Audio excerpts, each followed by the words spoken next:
El Señor les bendiga, hermanos. Vamos a abrir el Evangelio de Mateo. La semana pasada, esta y la próxima, vamos a estar hablando de los acontecimientos que tuvieron lugar alrededor de la cruz de nuestro Señor. Nosotros vamos a estar celebrando la Pascua de Resurrección el domingo que viene y hemos comenzado la semana pasada a hablar y reflexionar acerca de todo lo que nuestro Señor Jesús hizo desde lo que conocemos como el Domingo de Ramos hasta la preparación de la cena. Hoy vamos a hablar acerca de la celebración de la última cena con sus discípulos, la institución de la última cena, hasta el momento en que nuestro Señor muere en la cruz. La semana pasada hablábamos de cómo preparar nuestros corazones para la Pascua y veíamos cómo el Señor en estos últimos días, desde ese domingo en que Él entra y es recibido con palmas y con mantos, Él sabía que esa misma gente a los pocos días iba a estar gritando por su muerte. Y hay un llamado muy fuerte a vivir una fe profunda y no superficial. Yo quisiera compartir hoy con ustedes todo lo que nosotros vayamos a aprender hoy. Está basado en el libro de Mateo del capítulo 26 y los versículos 17 al 27:61. Vamos a leer solo el 26:2. Capítulo 26, versículo 2. La verdad es que pensando en preparar nuestros corazones para la Pascua y pensar y reflexionar acerca de la cruz de nuestro Señor, acerca de su sacrificio, lo que yo he venido haciendo en este último tiempo es leer estos últimos capítulos del Evangelio de Mateo. Como decía Carlos, leerlos una y otra vez, leerlos varias veces y pensar. Nosotros no vamos a inventar nada. Cada vez que leamos la Biblia está todo dicho ahí. Yo no tengo la capacidad suficiente para encontrar nada nuevo, sino que abrego de las fuentes de hermanos que saben mucho más que yo. Pero me pareció oportuno y necesario ir a la Escritura, leerlo varias veces. Y así como la semana pasada estuvimos viendo qué aprendíamos para nosotros hoy acerca de lo que nuestro Señor hizo en esos últimos días, sabiendo Él que ya estaba cercana a su muerte, me gustaría que nosotros hoy también pensemos acerca de estos hechos, desde la última cena hasta la crucifixión. El versículo 2 del Evangelio de Mateo, en el capítulo 26, dice algo que el Señor Jesucristo le dijo a sus discípulos: «Sabéis que dentro de 2 días se celebra la Pascua y el Hijo del Hombre será entregado para ser crucificado». Déjenme primero hacer un breve recuento de lo que pasa en estos capítulos. Bien sencillo. Nuestro Señor Jesús, dejamos la semana pasada en el momento en que Él está por preparar la cena, ¿no? El capítulo 26 y el verso 17 comienza con nuestro Señor mandando a sus discípulos a buscar un lugar para celebrar juntos la cena. Después celebran la cena del Señor. Esa misma noche Judas lo traiciona. Vienen los sacerdotes, lo capturan, lo llevan a la casa del sumo sacerdote, de Anás. Ahí lo juzgan, lo entregan a Pilato. Pilato no sabe bien qué hacer y terminan condenándolo. Lo llevan a la muerte, lo llevan a la cruz y así lo crucifican. Esa es una síntesis de lo que cuenta acá Mateo. Si ustedes leen otros evangelios, algunos son más ricos en detalles, algunos cuentan algunos otros hechos. Pero yo decidí centrarme en el Evangelio de Mateo. Recordemos, Mateo es el Evangelio que nos muestra a Jesucristo como el Mesías prometido, ¿verdad? Y la verdad es que leyendo una y otra vez estos capítulos y pensando en la significación que eso tenía para nosotros hoy como creyentes, lo que significó para los que leían esto en esos días, encontré varias cosas que quisiera compartir con ustedes. 5 puntos principales que me llaman a mí la atención, Nosotros recién cantábamos y decíamos que el centro del Evangelio es la cruz de Jesucristo. Yo pretendo hoy acá hablar del hecho más importante de la historia de la humanidad, de la historia del universo, que es nuestro Señor dando su vida por nosotros en la cruz. No hay forma de que yo agote este tema hoy. Nunca lo vamos a agotar, ni siquiera en la eternidad. No hay un amor más grande que este. Pero hay algunas cosas que resonaron en mi cabeza, en mi corazón, que me hicieron pensar, que me hicieron venir al pie de la cruz de nuestro Señor y entender un poco más y, si es posible, amar un poco más a mi Señor por lo que Él hizo por mí y por todos nosotros. Lo primero que a mí me llama la atención de todos estos capítulos es que lo que nuestro Señor está haciendo, nuestro Señor tiene plena conciencia de lo que está haciendo. Como decíamos la semana pasada, quizá alguno de nosotros podría sorprendernos la muerte, pero no fue así en el caso de nuestro Señor. El versículo que usamos la semana pasada fue que Jesucristo, sabiendo que su tiempo había llegado, afirmó su rostro, dice el Evangelio de Lucas, y fue a Jerusalén. Nuestro Señor Jesucristo, todo lo que está haciendo, sabe que va a desembocar en su muerte. Y así todo Él lo hace. Nuestro Señor es plenamente consciente que cuando Él va a Jerusalén, sabe que va a ser crucificado. Podríamos ser más amplios. Él nace sabiendo que va a ser crucificado. Él nos crea a nosotros, los hombres, sabiendo que va a tener que pagar ese precio por nosotros. Desde la eternidad, en el plan de Dios, estuvo la cruz, porque la cruz es el centro del mensaje de nuestro Dios.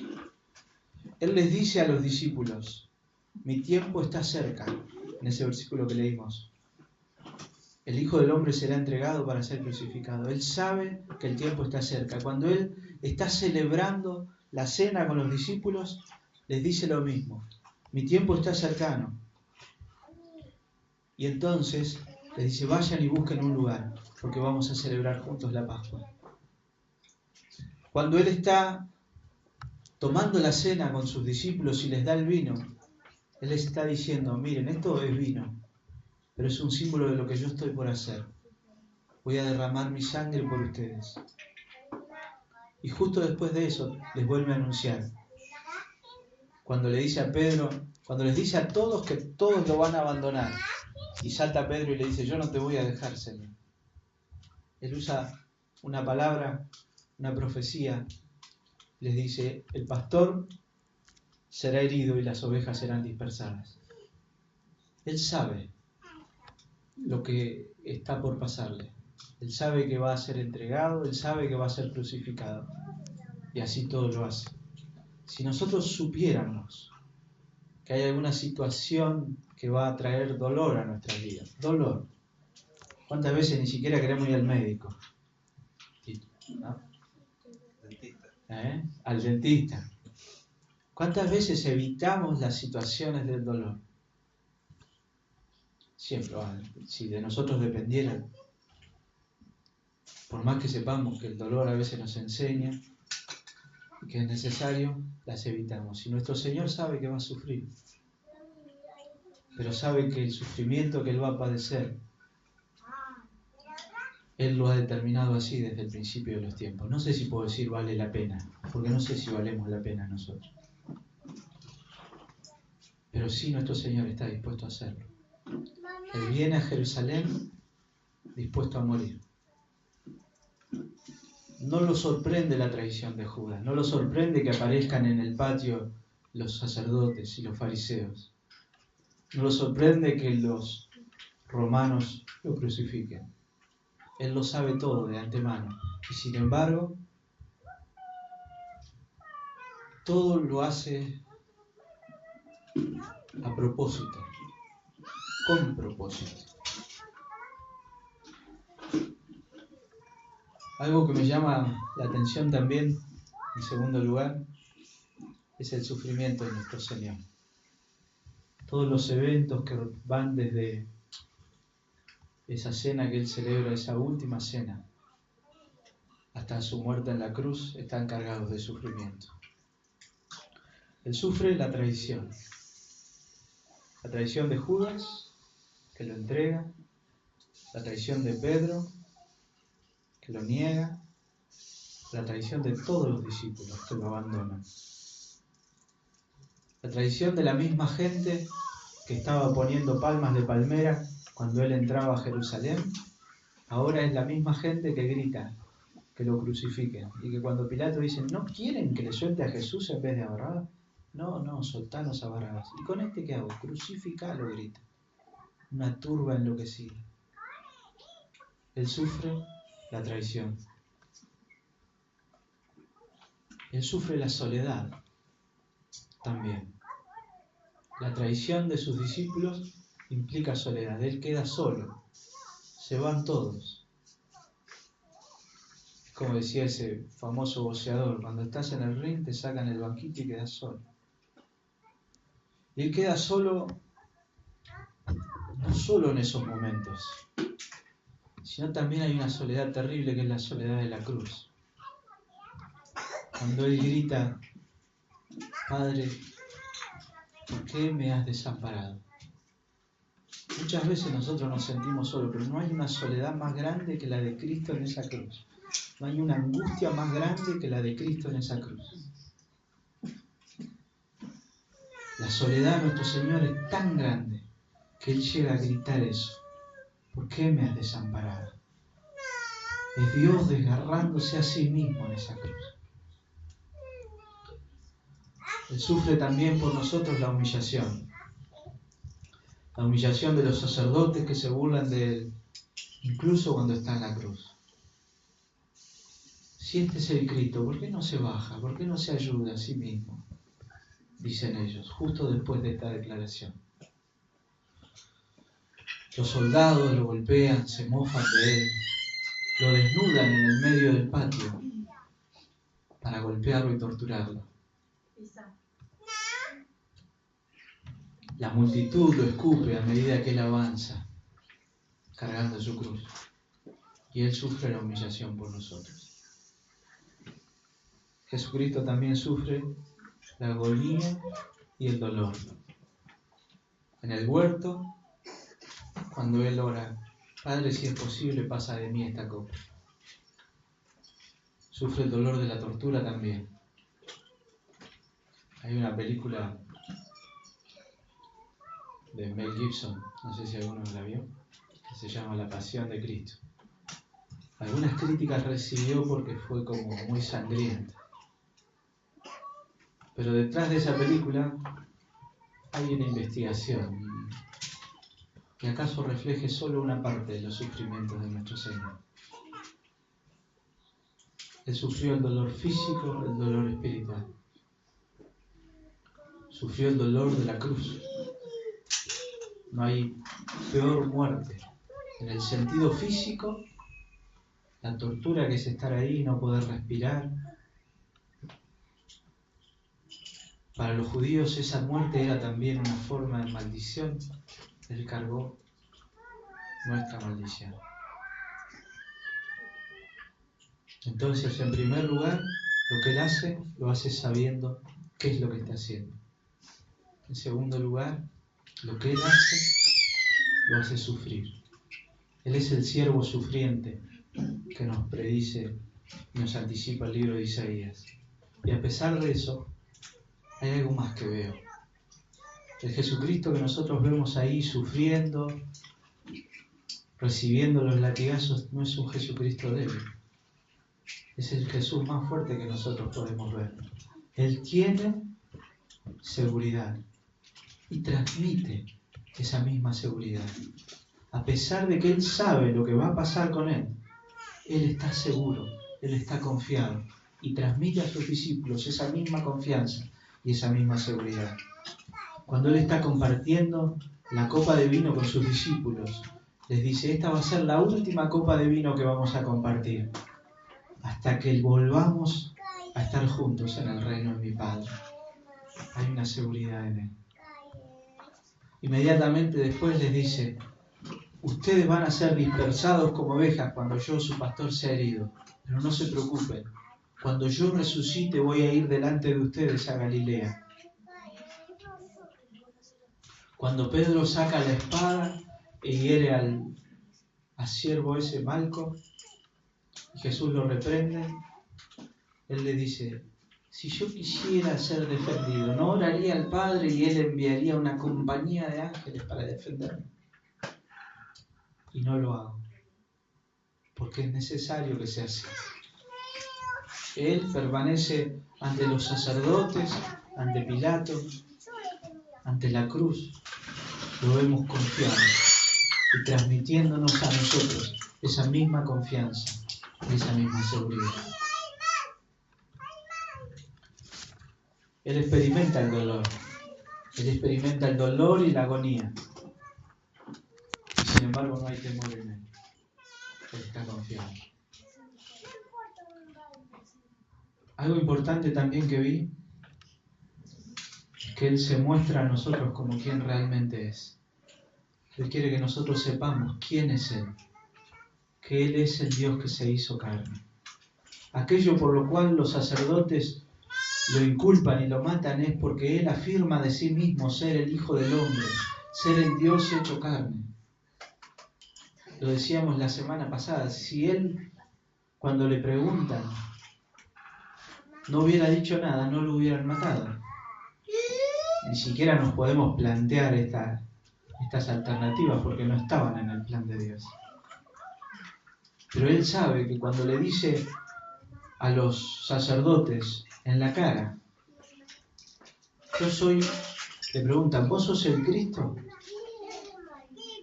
Lo tienen atado en el patio, lo humillan y le preguntan, ¿vos sos el Cristo? Y Él dice, yo soy. Y es más, les digo que ustedes van a ver al Hijo del Hombre sentado a la diestra del Padre. Para los judíos no hay blasfemia más grande. Ahí el sumo sacerdote se rasca las vestiduras y dice, es una locura, hay que matarlo. Jesucristo se condena a sí mismo, sus palabras lo condenan. Pero porque para nosotros es importante saber que el que está muriendo en la cruz no es cualquier hombre, es Dios que se hizo carne por nosotros. Él se lo dijo a sus discípulos, cuando Él utiliza ese título, les dice, es necesario que el Hijo del Hombre padezca. Ese título, Hijo del Hombre, nos habla de Dios, de su divinidad. Cuando Él muere, Él se encarga de que todas las profecías sean cumplidas. Se encarga en su humanidad y también en su divinidad, porque hay cosas que no dependen. Pero Él se encarga de que cada una de las profecías que el Antiguo Testamento daba acerca del Mesías sean cumplidas en Él. Es necesario que así sea para que se cumpla la Escritura. Y la Escritura se cumple en Él. Él es el cumplimiento de toda la profecía. Él es el cumplimiento de todas las promesas de Dios. Cuando el profeta Joel dice, cosa que ojo no vio, ni oído oyó, ni ha subido a corazón de hombre, nos está diciendo que hay algo que nosotros ni siquiera podemos imaginar, que es lo que Dios ha prometido. Y lo que nosotros no podemos imaginar es que el Dios que hizo los cielos y la tierra se hiciera hombre y viniera a dar su vida por nosotros en la cruz. Jesucristo es el cumplimiento de todas las profecías.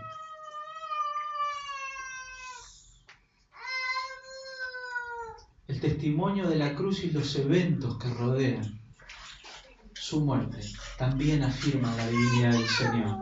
Mateo nos cuenta que hubo una gran oscuridad y hubo un gran terremoto, que el velo del templo se rasgó y hasta los mismos torturadores de Él, los que hasta hace un momento habían clavado en su cuerpo una lanza, tienen que reconocer verdaderamente este era el Hijo de Dios. El que muere por nosotros no es cualquier hombre, es el Dios que se hizo carne. El quinto punto. En la cruz Jesucristo hace con el hombre, con la humanidad, un nuevo pacto. El pacto eterno, el que Él anuncia y celebra en la última cena, es el que cumple con su sangre derramada en la cruz. El otro día estábamos mirando en casa un video del Superlibro, que es una animación para chicos.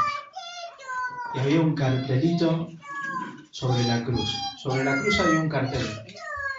¿Alguien se acuerda lo que dice ese cartel?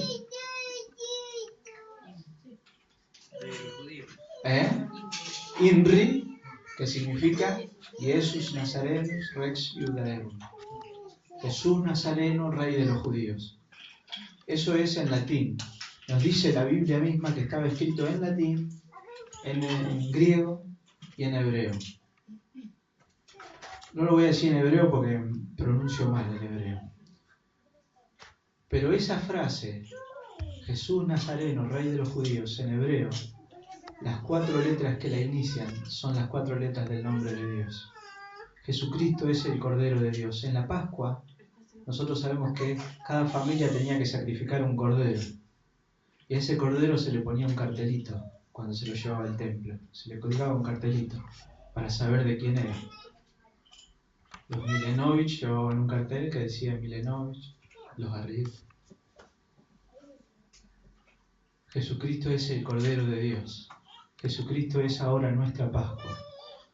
Jesucristo celebra la última Pascua, la última cena del Seder, e inaugura un nuevo tiempo. En la cruz hay un nuevo pacto para los hombres. Es el pacto de la gracia, ya no el pacto de las obras. La cruz es todo. No hay nada después de la cruz. Por eso Pablo decía, cada vez que he ido a ustedes no les he predicado palabras de vana sabiduría, sino a Cristo y a este crucificado. En la cruz Dios hace con nosotros un pacto nuevo, un pacto por el cual Él carga sobre los hombros de Jesucristo toda nuestra maldad, todo nuestro pecado, y derrama la sangre de un cordero puro y sin mancha, para que nosotros seamos limpios y recibamos perdón por nuestros pecados.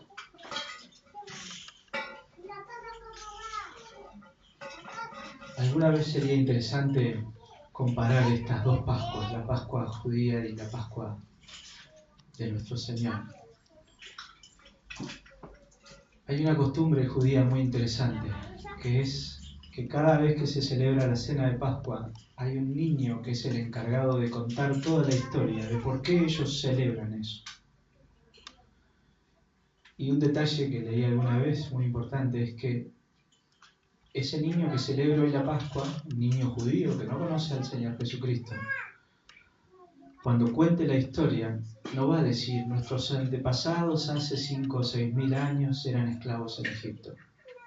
Él va a decir, nosotros éramos esclavos en Egipto. El niño pregunta y hay alguien que le responde y le cuenta la historia, un adulto.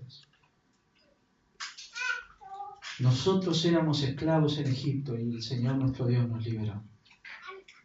Nosotros también podemos contar esta historia. La cruz fue hace 2000 años, pero su impacto es para nosotros hoy también. Por eso el Señor nos dice, recuerden, hagan esto en memoria de mí. Cuando Él celebra esa última cena, le dice a sus discípulos, hagan esto en memoria de mí. Sepan, recuerden, qué es lo que yo hice por ustedes. Porque en esto que yo hago está el mensaje que yo he venido a traerles. En este nuevo pacto que el Señor hace con nosotros, la cruz se convierte en el centro de la historia. El centro del mensaje de Dios para los hombres. No hay otra cosa. Nosotros podemos hablar de aquello que a Dios le agrada y aquello que a Dios le desagrada. Si alguna persona viniera y nos preguntara si esto está bien, si esto está mal, qué dice la Biblia sobre esto, podemos decirlo. pero no es el Evangelio. El Evangelio es la cruz. El Evangelio es la cruz. En todo ese marco es que sucede la muerte de nuestro Señor. Y la cruz es entonces la manifestación de amor más grande que existe. Dios, el que hizo los cielos y la tierra, el autor de la vida, se desgarra a sí mismo en la cruz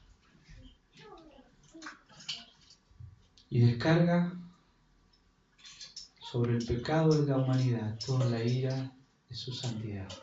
Porque nuestro Dios es santo. Pero nosotros que deberíamos estar en esa cruz no estamos. Porque nuestro pecado está cargado sobre los hombros de nuestro Señor Jesucristo. La cruz se convierte en el símbolo de nuestra muerte ahora. Nuestra muerte al pecado. Y una vida nueva como el pueblo que Dios redimió para sí.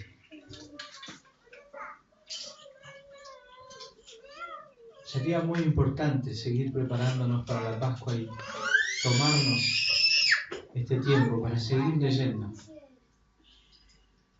estos pasajes. Volver a la cruz en la Escritura. Volver a leer todo lo que nuestro Señor hizo. Porque nosotros no podemos permanecer indiferentes a la cruz. Aparecen un montón de personajes en estos últimos hechos, en estos últimos días de nuestro Señor. Pero si nosotros nos animamos a mirar la cruz de nuestro Señor, lo que menos podemos experimentar es indiferencia. Ante la cruz, nosotros podemos ser como Judas y despreciar al que nos amó como nadie nos amó. Nosotros no vamos a entregar a nuestro Señor. Pero Judas, que había estado 3 años con él, lo despreció, no entendió quién era. Y nosotros también podemos tener esa misma actitud de Judas, y traicionar a nuestro Señor despreciándolo. Podemos ser también como los sacerdotes, que inundados de odio y de rebeldía, proclamaban servir a Dios y lo estaban matando. Todo aquel que hoy desvíe a alguien de la cruz está haciendo lo mismo que los sacerdotes. Todo aquel que no ponga la cruz en su mensaje, en el centro de su mensaje, está siendo como esos mismos sacerdotes que decían servir a Dios y Él estaba delante de ellos y ellos lo estaban crucificando. Podemos ser también como Pilato, que quiso permanecer indiferente, quiso lavarse las manos y decir yo no tengo nada que ver con esto. Pero la cruz no permite eso, la cruz no permite neutralidad. Pilato, al lavarse las manos, puso sobre la justicia su apego a la comodidad. Pilato era un político, él quiso conservar su poder. A él le preocupó que no hubiera lío. Entregó a Jesús aún sabiendo que lo que estaba haciendo él era injusto. O podemos ser como las mujeres, como María y las demás que desde lejos miraban a nuestro Señor sufrir. Podemos nosotros también participar del dolor de nuestro Señor. El dolor por los perdidos, el dolor por los que no lo conocen. O podemos nosotros ante la cruz ser como Pedro, que a pesar de sus fallas, después de negarlo, cuando el gallo cantó, lloró amargamente. Nosotros como Pedro fallamos, pero cuando fallamos, lloramos. Y aunque sea imperfectamente, amamos a nuestro Señor y tratamos de servir al que da su vida por nosotros en esa cruz. Que en esta semana nosotros podamos seguir reflexionando acerca de lo que nuestro Señor hizo por nosotros en la cruz.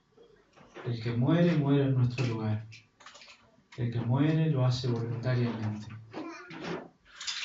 Alguna vez compartimos una frase: no son los judíos los que lo apresan, no son los romanos los que lo crucifican, es Él que pone su vida voluntariamente por nosotros. No hay mayor amor que este, dar la vida por aquellos que uno ama. Y eso es lo que hizo nuestro Señor Jesucristo. Amén. Miremos la cruz, hermanos, nuevamente. Que este tiempo sea una buena razón para seguir recordando lo que el Señor Jesús hizo por nosotros. Hay muchas cosas en la Escritura para aprender, pero siempre tiene que estar en el centro la cruz de nuestro Señor, porque ella es la que le da razón a todo. Sin la cruz de nuestro Señor nosotros podemos ser grandes eruditos y grandes teólogos, pero sin el perdón de nuestro Dios no somos nada. Amén. Oremos. Padre, queremos darte gracias. Queremos darte gracias, Señor, porque vos enviaste a tu Hijo Jesucristo a morir por nosotros en la cruz. Queremos darte gracias, Señor, porque por el sacrificio de Jesús nuestros pecados han sido borrados. Nuestra maldad, Señor, ha sido limpiada. Nuestros corazones han sido purificados. Y podemos ahora nosotros vivir para vos. No hay un amor más grande, no hay nada más glorioso, Señor. Señor, si nosotros miramos el cielo, las estrellas, la naturaleza, podemos afirmar que vos sos un Dios glorioso. Pero mirar la cruz es contemplar la gloria de tu amor. No hay un amor más grande que ese. Te damos gracias, Señor. En el nombre de Jesús, nuestro Redentor, nuestro Salvador, nuestro Señor. Amén.